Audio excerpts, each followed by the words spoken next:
Welcome to Whispers and Confessions. There might be a twist waiting, so please make sure to watch until the end. Don't forget to subscribe and like. Let's begin right away. I'm a 35-year-old housewife living what most would call the American dream.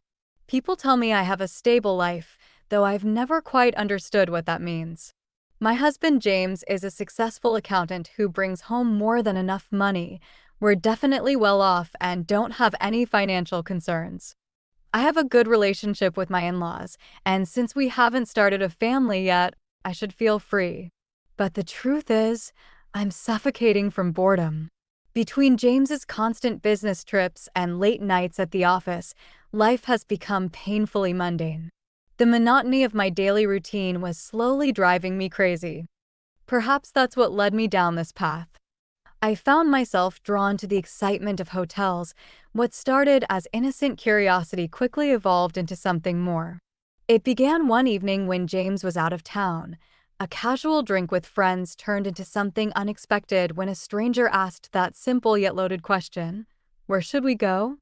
In that hotel room, beneath the soft glow of dimmed lights, I felt truly alive for the first time in years. My pulse raced, and every nerve ending tingled with excitement.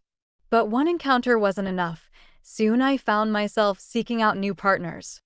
The men I met at first were incredibly attentive, each one trying their best to sweep me off my feet. Their passionate devotion to fulfilling my every desire made my heart skip beats. Each new encounter was like experiencing that first-time rush all over again. The thrill of novelty, the butterflies in my stomach, the forbidden nature of it all. I was getting hooked on these feelings. Every man brought something different, unique colognes, distinctive touches, individual ways of speaking. Each difference sent shivers down my spine.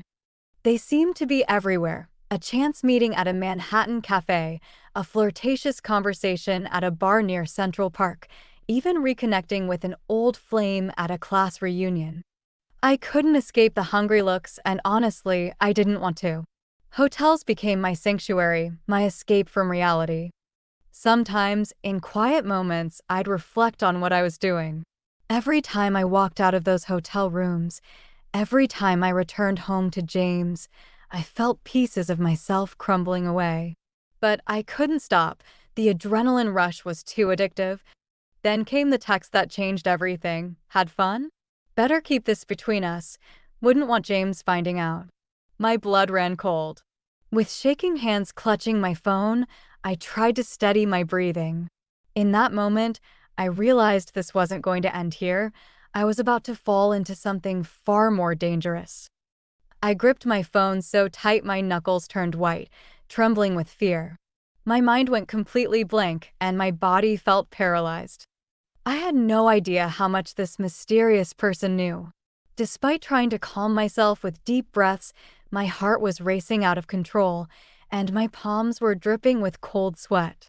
Is someone trying to blackmail me, or is this just some sick joke? I desperately tried to keep my composure. I double-checked the message. The number was unknown. No profile picture, no status. With trembling fingers, I typed back, "Who is this?" Minutes crawled by with no response. As I paced anxiously around my living room, I debated telling James. No, I decided, let's not make this worse than it needs to be. I needed to figure out what I was dealing with first. Another message popped up. Curious? Want to meet? Warning bells started blaring in my head. This was more than simple blackmail. It had to be one of the men from the hotels. But which one? I'd always been careful, only meeting men whose identities I could verify, avoiding anyone who seemed sketchy. I started going through my recent encounters. There was Michael, the personal trainer from my gym, built like a Greek god, but something about him seemed obsessive. Could he have been stalking me? Then there was William, the 40-something businessman I met at the wine bar near my office. His eyes got this weird look when he drank, and I remember how forcefully he grabbed my hand when saying goodbye, insisting we meet again. And Christopher, my old college classmate, we'd sought comfort in each other's loneliness, but I'd ghosted him afterward. Could it be one of them? Or someone else entirely? I considered calling someone but decided against it. Better not to drag anyone else into this mess. I sent back a firm message. I don't know who you are, but stop this nonsense. Then I blocked the number, hoping that would be the end of it. But later that night, a message from a different number made my heart stop. Blocking me won't help. Haha. Wanna see what I've got? Then came the photo. My breath caught in my throat. There I was, clear as day, leaving a hotel, hand in hand with someone. My heart felt like it would explode. This wasn't some twisted joke anymore. Someone had been watching me, and now they were closing in. My legs gave out and I sank to the floor. Oh God, what have I done? The horror of the situation was suffocating. I sat there frozen, clutching my phone like a lifeline, my head spinning and the world around me fading to white noise. In the photo, despite the dim lighting, there was no mistaking it. William and me together. Cold sweat trickled down my spine as reality came crashing down. My mind was a storm of conflicting emotions and anxiety. The thought of that video getting leaked made my blood run cold. Another message lit up my screen. Time's running out. Meet my demands. I frantically scanned my surroundings, peeking through the door's crack onto Fifth Avenue. The street was eerily quiet, life carrying on as usual while my world was falling apart inside. Maybe I should call the police? The thought vanished as quickly as it came. If word got out about my hotel rendezvous, everything would crumble. My marriage to James, my relationships with family and friends, my professional reputation, all gone in an instant. My fingers trembled as I typed. What are your demands? The response was swift and chilling. Do exactly as I say, and this video stays buried. A shiver ran down my spine. This felt more sinister than a simple cash grab. What do you want from me? I asked. After what felt like an eternity, the reply came, come alone. Location details to follow. My stomach dropped. This was way beyond simple blackmail now. I was at a crossroads. Either do what they want or come clean to James and watch my world implode. Gripping my phone like a lifeline, I exhaled deeply. There was no going back now.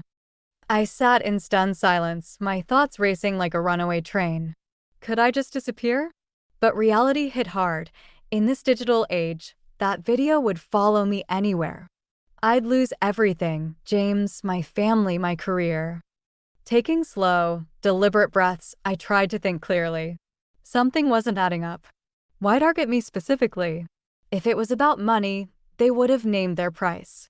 Tomorrow night's meeting clearly had darker intentions. Where? I texted with shaking hands. Times Square exit 8:10 p.m. The crowded location should have been reassuring, but something felt off. Even the meeting spot seemed carefully calculated. Come alone. Tell no one. Despite every red flag screaming danger, I felt trapped.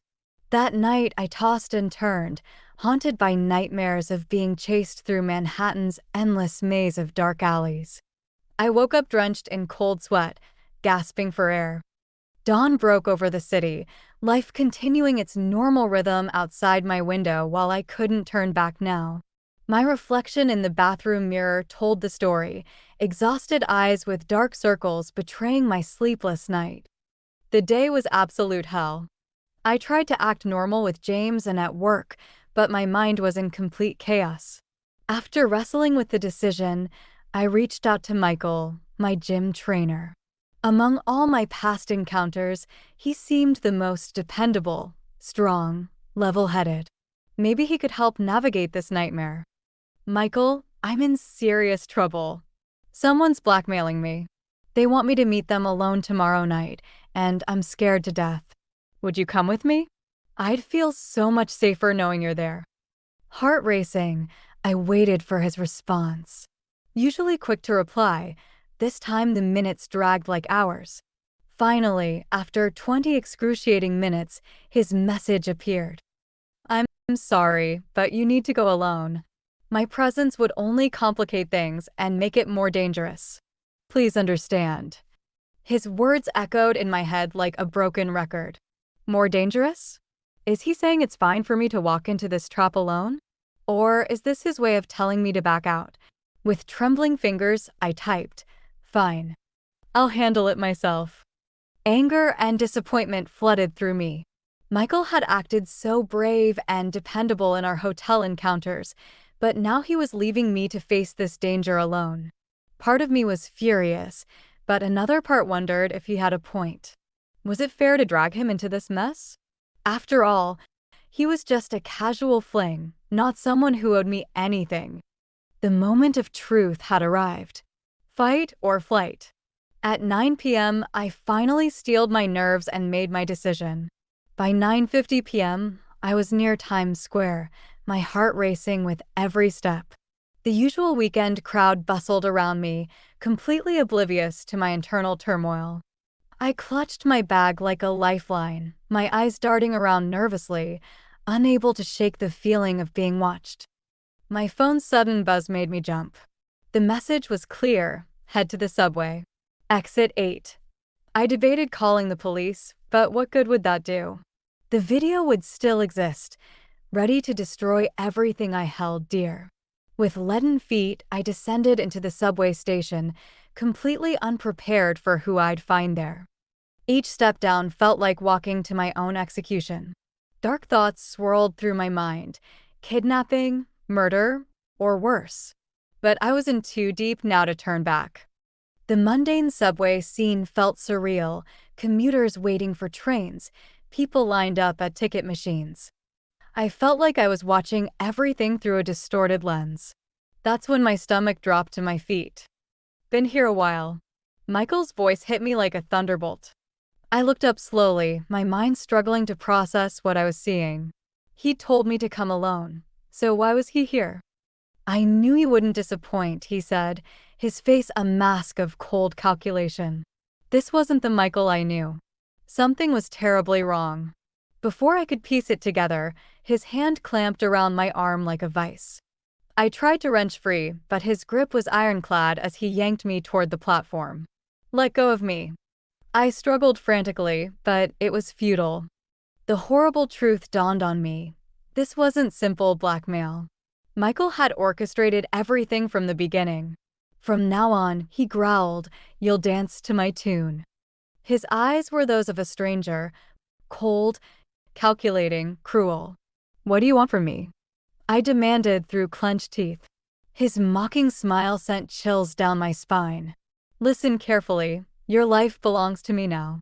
He held up his phone, playing another damning video of me leaving the hotel. I felt the blood drain from my face. My mind spun wildly. How long had he been planning this? Was everything just an elaborate trap? "Michael, why are you doing this?" I pleaded, but he just sneered. "Keep quiet.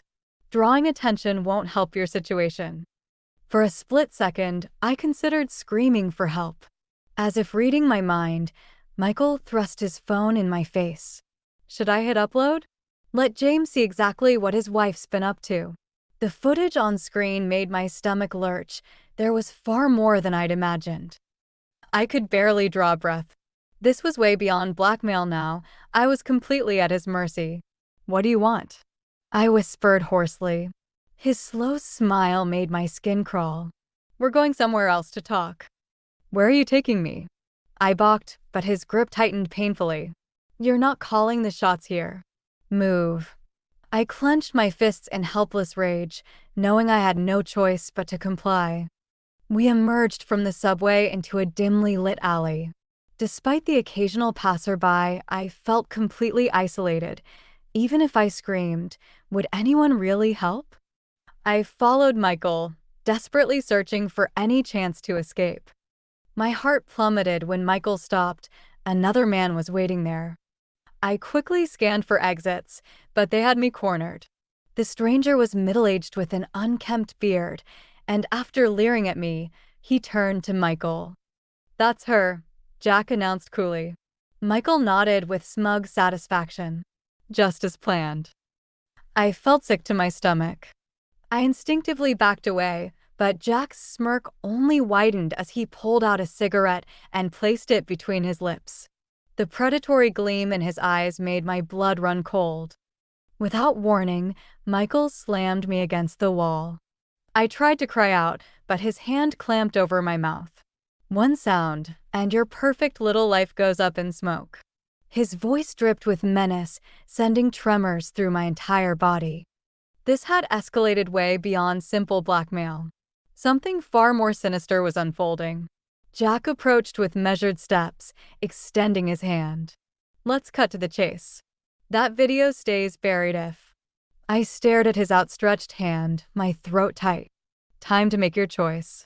Playing ball with us would be in your best interest. Playing ball? What exactly does that mean? My voice quavered in the bitter night air.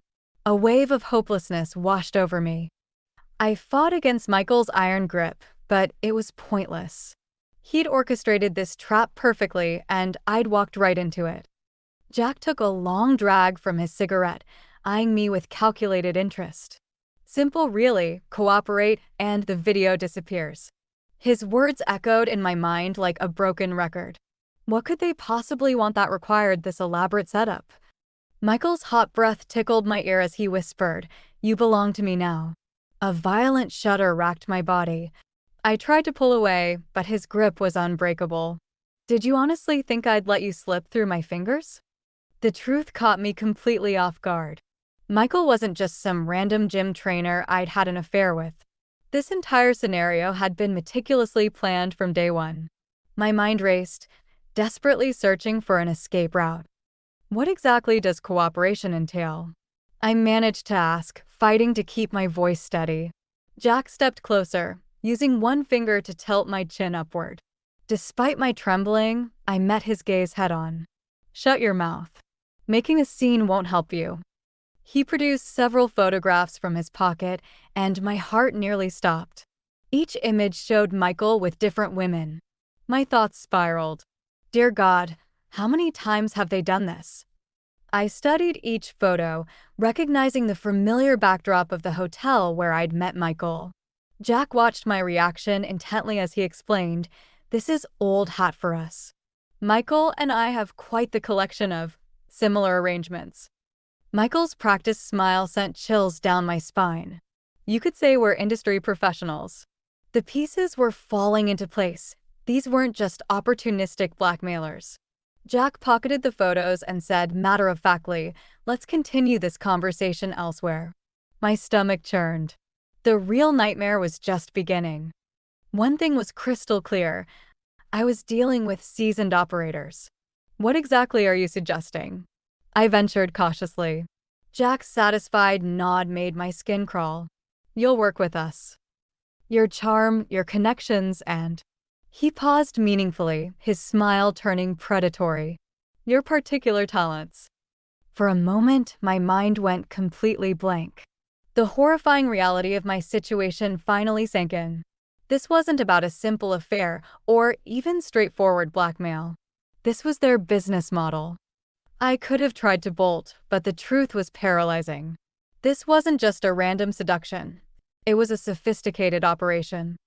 I was trapped in their web. Michael, Jack, this entire setup, it was all part of a larger criminal enterprise, and I'd become their newest acquisition. Only one question remained: how to escape this nightmare. I glanced one last time at the damning video on the phone. In it, I wore the blissfully ignorant expression of someone who had no idea what was coming. But now I knew. I understood just how deep and dangerous their underground world really was.